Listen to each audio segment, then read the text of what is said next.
नमस्कार दोस्तों, मैं प्रशांत भाटी जेएसबी कोचिंग रोजगार सेंटर में आपका स्वागत करता हूं। दोस्तों, इससे पहले मैं साधारण ब्याज के 9 टाइप करा चुका हूं, तो आज टाइप नंबर 10 लेकर आया हूं। वीडियो आपको अब डेली मिलेगी क्योंकि थोड़ी ड्यूटी के व्यस्त व्यस्त होने के कारण टाइम नहीं मिल पाया था। तो आपको डेली मैथ की टाइप वाइज वीडियो मिलेगी और आपको जीएस यशपाल सर जो दिल्ली पुलिस में सिलेक्टेड है वो आपको पढ़ा रहे हैं बेहतरीन शानदार तरीका से। जो नए विद्यार्थी हैं वीडियो को शेयर करें और चैनल को सब्सक्राइब करें। आपका कोई सा भी एग्जाम हो, एसएससी सीजीएल का एग्जाम हो या एसएससी एमटीएस का एग्जाम हो, दिल्ली पुलिस का एग्जाम हो, रेलवे ग्रुप डी का एग्जाम हो या एनटीपीसी का एग्जाम हो या एसएससी जीडी का एग्जाम हो, जो सारे आपको टाइप पढ़ाए जा रहे हैं, इन टाइप में से आपके प्रश्न आएंगे। यहाँ पर पूरा अर्थमेटिक आपको शानदार तरीका से कराया जाएगा। तो अब देखिए आप यहाँ पर टाइप नंबर 10 जो नए विद्यार्थी हैं, हमने प्लेलिस्ट बना दी है। आप बेसिक लेवल से एडवांस लेवल तक पूरा अर्थमेटिक करा रहे हैं, तो आप प्लेलिस्ट जाकर चेक कर सकते हैं। और यशपाल सर आपके लिए जीएस बहुत शानदार तरीका से पढ़ा रहे हैं। यहाँ पर प्रश्न नंबर 10 देखिए आप यहाँ पर। अब आप देखिए टाइप नंबर 10 साधारण ब्याज का। इससे पहले मैं 9 टाइप करा चुका हूँ। आपसे कह रहा है किसी धनराशि पर प्राप्त साधारण ब्याज उस धनराशि का 81/100 है। वर्षों की संख्या वार्षिक ब्याज दर के बराबर है। तो वार्षिक ब्याज दर कितनी होगी? सवाल एसएससी जीडी 27 फरवरी 2024 शिफ्ट फर्स्ट में पूछा गया है यहाँ पर। और एसएससी जीडी की एग्जाम डेट 4 फरवरी से शुरू हो घोषित हो चुकी है। आप ऑप्शन दिए आपको 11%, 9%, 10.5%, 12.5%। तो डायरेक्ट बताऊंगा शॉर्ट तरीका से। जहां पर वर्षों की संख्या दर के बराबर हो, कैसे करेंगे वहां पर? और आपसे दर पूछे, आपको दिया है 81/100। जहां पर वर्षों की संख्या दर के बराबर हो, वहां पर दोनों संख्या के लेंगे वर्गमूल। हमेशा वर्गमूल निकालेंगे। तो 81 का वर्गमूल 9 और 100 का वर्गमूल 10। और हमेशा ऊपर एक जीरो बढ़ाएंगे, ये बात आपको याद रखनी है। जीरो से जीरो कैंसिल, तो कितना बचा आपका? ये आ गया आपका 9%। डायरेक्ट शॉर्ट तरीका से है, लिख लो कॉपी पर नोट करके। जहां पर वर्षों की संख्या दर के बराबर हो और आपसे दर पूछे, वहां पर दोनों संख्या का वर्गमूल लेंगे और ऊपर एक जीरो बढ़ा देंगे। ये तो हो गया आपका डायरेक्ट ट्रिक से। अब मेथड से कैसे करेंगे? मेथड से भी देख लें आप। अब एक काम करते हैं, आप साधारण ब्याज का फॉर्मूला लगाइए। ब्याज बराबर होता है मूलधन गुणा दर गुणा समय बटे 100। आपसे कह रहा है कि साधारण ब्याज उस धनराशि का 81/100 है। तो मुझे पता नहीं, मैंने मूलधन 100 मान लिया यहाँ पर। अब ब्याज जो है उस धनराशि का 81/100 है, तो 100 का करिए आप 81/100। तो ब्याज कितना हो जाएगा? तो ब्याज हो जाएगा 81। ब्याज हो गया 81, मूलधन हो गया, अब आपने 100 माना, गुणा। आपसे कह रहा है वर्षों की संख्या दर के बराबर है। जो दर है वो ये आपका समय है यहाँ पर। तो आर होगी आपकी 10% और समय भी होगा आपका आर बटे 100। ठीक है जी। इसके नीचे एक मान लो क्रॉस गुणा कर दो यहाँ पर। 100 से 100 कैंसिल, ये हो जाएगा आपका आर स्क्वायर बराबर 81। आर बराबर आ जाएगा √81%। तो आर की वैल्यू कितनी आ जाएगी यहाँ पर? तो आर की वैल्यू आ जाएगी 9। ये वाली बात समझ में आई नहीं आई? ये हो गया आपका मेथड। डाट आपको शॉर्ट तरीके से बताया, जहां पर वर्षों की संख्या दर के बराबर हो, दोनों संख्या को वर्गमूल लो और ऊपर एक जीरो बढ़ाओ। प्रश्न नंबर नेक्स्ट करके बताइए। अब आपसे कह रहे हैं एक धनराशि पर साधारण ब्याज उस राशि का 16/25 है यदि ब्याज की दर वर्षों की दर के बराबर। दर ज्ञात करें। सवाल एसएससी एमटीएस 2024 में पूछा गया है। ऑप्शन दिए 6%, 8%, 10%, 12%। तो कैसे करेंगे? मैंने आपको बताया जहां पर ब्याज की दर वर्षों की दर के बराबर हो और आपसे दर पूछे, तो दोनों संख्या लिखिए और दोनों संख्याओं का लीजिए वर्गमूल डायरेक्ट। 16 का वर्गमूल 4, 25 का वर्गमूल 5 और ऊपर एक जीरो बढ़ा दिए। 5 से कितने बार? यहाँ पर 8 बार। तो 8% इसका आंसर हो जाएगा। डायरेक्ट है शॉर्ट तरीका से। यहाँ पर एक प्रश्न और करके बताइए आप। किसी धनराशि पर प्राप्त साधारण ब्याज उस धनराशि का 81/100 है, वर्षों की संख्या ब्याज की दर के बराबर हो। ये तो वही सवाल लग गया। नेक्स्ट देखिए, नेक्स्ट इसे देखिए, वो पहले वाला सवाल लग गया था सेम। आपसे कह रहा है किसी धनराशि पर प्राप्त साधारण ब्याज उस धनराशि का 64/81 है, वर्षों की संख्या वार्षिक ब्याज दर के बराबर है, तो वार्षिक ब्याज दर कितनी हो। सवाल एसएससी जीडी 6 मार्च 2024 सिर्फ थर्ड पूछा गया है। ऑप्शन दिया आपको 6.24%, 8.88%, 9.28%, 7.42%। तो कैसे करेंगे यहाँ पर। मैंने आपको बताया जहां पर वर्षों की संख्या दर के बराबर हो, दोनों संख्याओं का वर्गमूल लो। यहाँ पर 64 का वर्गमूल 8, 81 का वर्गमूल 9 और ऊपर एक जीरो बढ़ा दो, तो 9 72, 8.8 इसका आंसर आ जाएगा लगभग। अब बताओ कर लोगे इस टाइप की। अब देखिए आप टाइप नंबर 11, टाइप नंबर देखिए आप 11 नंबर। आपसे कह रहे एक आदमी ने 1,20,000 रुपए की राशि छोड़ी है, जो 14 वर्ष और 12 वर्ष के उसके दो पुत्रों में इस प्रकार बांटी जाती है कि प्रत्येक के 18 वर्ष की आयु प्राप्त करने पर उन्हें बराबर राशि मिले। यदि राशि पर 5% प्रति वर्ष की दर से साधारण ब्याज मिलता है, तो इस समय छोटे पुत्र का हिस्सा कितना होगा। ऑप्शन दिया आपके 48,800, 57,600, 62,400, 84,400। सवाल एसएससी सीजीएल टायर 1 2011 में पूछे गए थे।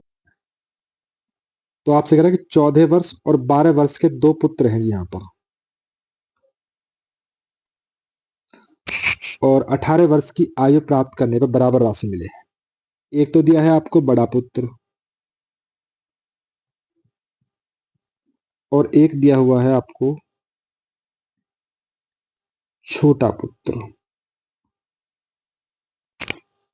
तो एक काम करते हैं, बड़ा पुत्र 14 साल का है और 18 वर्ष, तो उसे कितने साल लगेंगे यहाँ पर। तो उसको लगेंगे यहाँ पर 4 वर्ष। छोटा पुत्र 12 साल का है और 18 साल तक प्राप्त करने से कितने लगेंगे यहाँ पर, उसको लगेंगे यहाँ पर 6 वर्ष। डायरेक्ट बताऊंगा शॉर्ट तरीका से यहाँ पर। तो आपको एक काम करना है, यदि आप गुणा करोगे वर्ष की गुणा करिए दर में, तो ब्याज की दर आती है यहाँ पर 5%, 5%, 4 पंजे 20, 20%, और 6 पंजे 6 पंजे हो गया आपके 30%। ये हो गया आपका ब्याज 20% और 30% ब्याज की दर आ गई यहाँ पर। तो मैंने माना मूलधन 100 है, इसमें 100 और ऐड करिए आप यहाँ पर। मूलधन के लिए 100 और ऐड करिए, क्योंकि आपसे पूछा है मिश्र धन का यहाँ पर। तो ये कितना हो जाएगा आपका 120 बड़ा पुत्र बराबर 130 छोटा पुत्र। उसके बाद आप 100 में जोड़ देना यहाँ पर गुणा करने के बाद। तो परसेंट से परसेंट कैंसिल, जीरो से जीरो कैंसिल, बराबर में उल्टा मान मानते, तो बड़ा पुत्र का वैल्यू कितनी आ जाएगी यहाँ पर। तो बड़े पुत्र की वैल्यू आ जाएगी, बराबर में उल्टा मान मानते हैं, बड़े पुत्र की वैल्यू आ जाएगी 13, और छोटे पुत्र की वैल्यू कितनी हो जाएगी यहाँ पर। छोटे पुत्र की वैल्यू हो जाएगी आपके यहाँ पर 12। टोटल रुपए कह रहा है वो 1,20,000 रुपए है। हमारे हिसाब से 12 और 13 कितने होंगे यहाँ पर 25। 25 की भाग कर लो यहाँ पर, करिए 25 की भाग। 25 चौका 100, कितने बचे आपके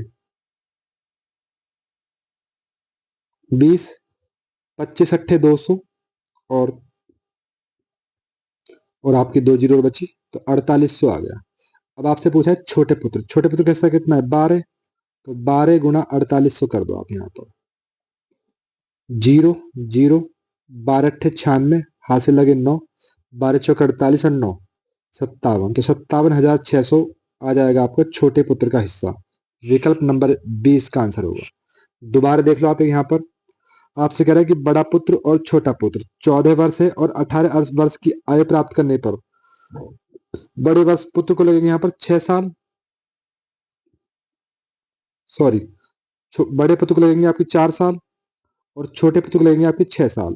तो मैंने आपको बताया आप गुणा करिए यहाँ पर दर में, तो वहां पर आएगी ब्याज की दर। तो 4 पंजे 20, 6 पंजे 30, और 100 में जोड़ दीजिए यहाँ पर, तो टोटल हो जाएगा आपका 120 और 130। बराबर में उल्टा मान मानते हैं, वो कह रहा है इतने, हम क्या इतने। अब एक सवाल सेंड करके बताइए।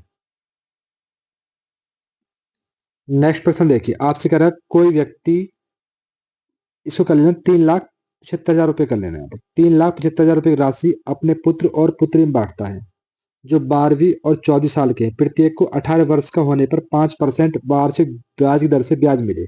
इसको ब्याज कर लेना पर। तो पुत्री का हिस्सा होगा। सवाल एसएससी सीजीएल 2023 में पूछा गया है। ऑप्शन दिया आपको 1,95,000, 1,17,000, 1,15,000 या इनमें से कोई नहीं। तो कैसे करेंगे इस सवाल को? यहाँ पर पूरी राशि दी आपको 3,75,000 रुपए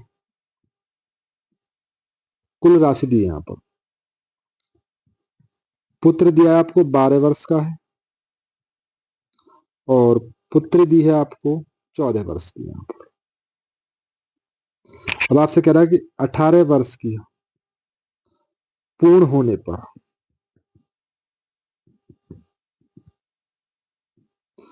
दर कितनी दी? दर दी आपको 5%। तो 12 और 18 कितने साल लगेंगे यहाँ पर? 18 तो 6 साल। तो मैंने बताया आपकी दर की गुणा कर दो यहाँ पर।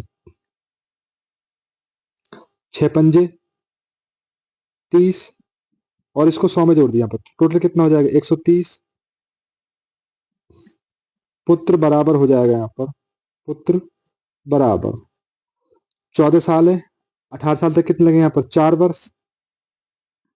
दर कितनी है? 5। 5 की गुणा कर दो यहाँ पर। 4 पंजे 20 और 100 में जोड़ दो यहाँ पर। तो टोटल कितना हो जाएगा आपके यहाँ पर? 120। ये हो जाएगी आपकी पुत्री। यहाँ पर परसेंट से परसेंट कैंसिल, जीरो से जीरो कैंसिल। यहाँ पर बराबर में उल्टा मान मानते हैं। यहाँ पर पुत्र का मान कितना हो जाएगा? 12 और पुत्री का मान कितना हो जाएगा? यहाँ पर पुत्री का मान हो जाएगा 13। बात समझ में आ रही है नहीं आ रही? यहाँ पर एक सेकंड।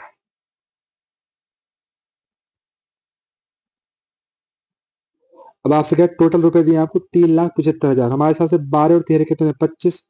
25 की भाग कर दो यहाँ पर। 25 से काटो। 25 का 25 कितने बचे आपके यहाँ पर? 12। 25 पंजे 125। ये हो गया आपके 15,000। अब आपसे पूछा है यहाँ पर पुत्री का हिस्सा, तो गुणा कर दो यहाँ पर। 15,000 गुणा 13, ये आ जाएगा आपका पुत्री का हिस्सा। 0 0 0। 13 पंजे 65, हासिल लगे 6। 13 कम 13 और 6 19। 1,95,000 आगे पुत्री का हिस्सा। अगर पुत्र का पूछता आपसे तो 15,000 गुणा 12। 15 12 होते हैं आपके 1,80,000 हो जाएगा यहाँ पर। कर लोगे इस टाइप के? टाइप नंबर नेक्स्ट देखिए, 12 नंबर। टाइप नंबर देखिए 12। आपसे कह रहे हैं किसी धनराशि पर 10 वर्ष के लिए प्राप्त साधारण ब्याज उस धनराशि का 2/5 है, तो वार्षिक ब्याज दर कितनी होगी? सवाल एसएससी जीडी 7 मार्च 2024 शिफ्ट सेकंड में पूछा गया है। ऑप्शन दिए 6%, 5%, 9% और 4%। तो कैसे करेंगे यहाँ पर? तो साधारण ब्याज का फॉर्मूला बताया था मैंने आपको। ब्याज बराबर मूलधन गुणा दर गुणा समय बटे 100। ब्याज जो है उस धनराशि का 2/5 है, तो मुझे पता नहीं, मैंने राशि 5 मान ली। जितना नीचे उतना मानना है यहाँ पर। माना मूलधन 5 है यहाँ पर, राशि 5 है, तो 5 का 2/5 करिए आप। तो ब्याज कितना आ गया यहाँ पर? ब्याज आ गया 2। या एक काम कर लो, जो कम होगा वो तो होगा ब्याज, जो अधिक होगा वो होगी आपकी मूलधन। तो मूलधन कितना हो जाएगा यहाँ पर? ब्याज 5 और ब्याज कितना हो जाएगा? 2। दर निकालनी मुझे पता नहीं, आर। समय कितना दिया आपको? 10 और बटे 100। 0 से 0 कैंसिल। 5 दूनी 10, 2 दूनी 4। तो आर की वैल्यू कितनी आ जाएगी यहाँ पर? तो आर की वैल्यू आ जाएगी आपकी 4%। नेक्स्ट क्वेश्चन करके बताइए। आपसे कह रहे हैं किसी धनराशि पर 4% वार्षिक दर से प्राप्त साधारण ब्याज उस धनराशि का 3/5 है, तो समय अवधि क्या होगी? सवाल एसएससी जीडी 1 मार्च 2024 सिर्फ थर्ड में पूछा गया। ऑप्शन दिया आपको 12 वर्ष, 15 वर्ष, 10 वर्ष, 20 वर्ष। तो कैसे करेंगे इस सवाल को यहाँ पर? तो मैंने बताया जो रुपए अधिक होंगे वो तो हो जाएगी आपकी राशि। तो लगाइए आप ब्याज का फॉर्मूला। ब्याज बराबर राशि या मूलधन गुणा दर गुणा समय बटे 100। तो जो ज्यादा होंगे वो होंगे आपके राशि। राशि मान ली मैंने 5। ब्याज कम है तो ब्याज कितना हो जाएगा? 3। दर कितनी दी आपको? 4। समय आपसे पूछा है t/100, 5 चौक 20, 20 पंजे 100 और 5 तिया 15, तो t की वैल्यू कितनी आ जाएगी यहाँ पर? t की वैल्यू आ जाएगी 15 वर्ष। और टाइप आपके लिए कल कराए जाएंगे। और आपके लिए दिल्ली पुलिस की सीरीज चल रही है यहाँ पर, दिल्ली पुलिस की सीरीज चल रही है यहाँ पर। जितने भी आपके पेपर हुए मैथ के 2008 से लेकर 2024 तक आपके लिए एक सीरीज चल रही है यहाँ पर। जो नए विद्यार्थी हैं आप सर्च कर सकते हैं जाकर, यहाँ पर हमने प्लेलिस्ट बना दी है आपके लिए। और आपको डेली 2 वीडियो मिलेंगे आपके, एक मैथ की और एक जीएस की यहाँ पर। आज के लिए इतना ही है।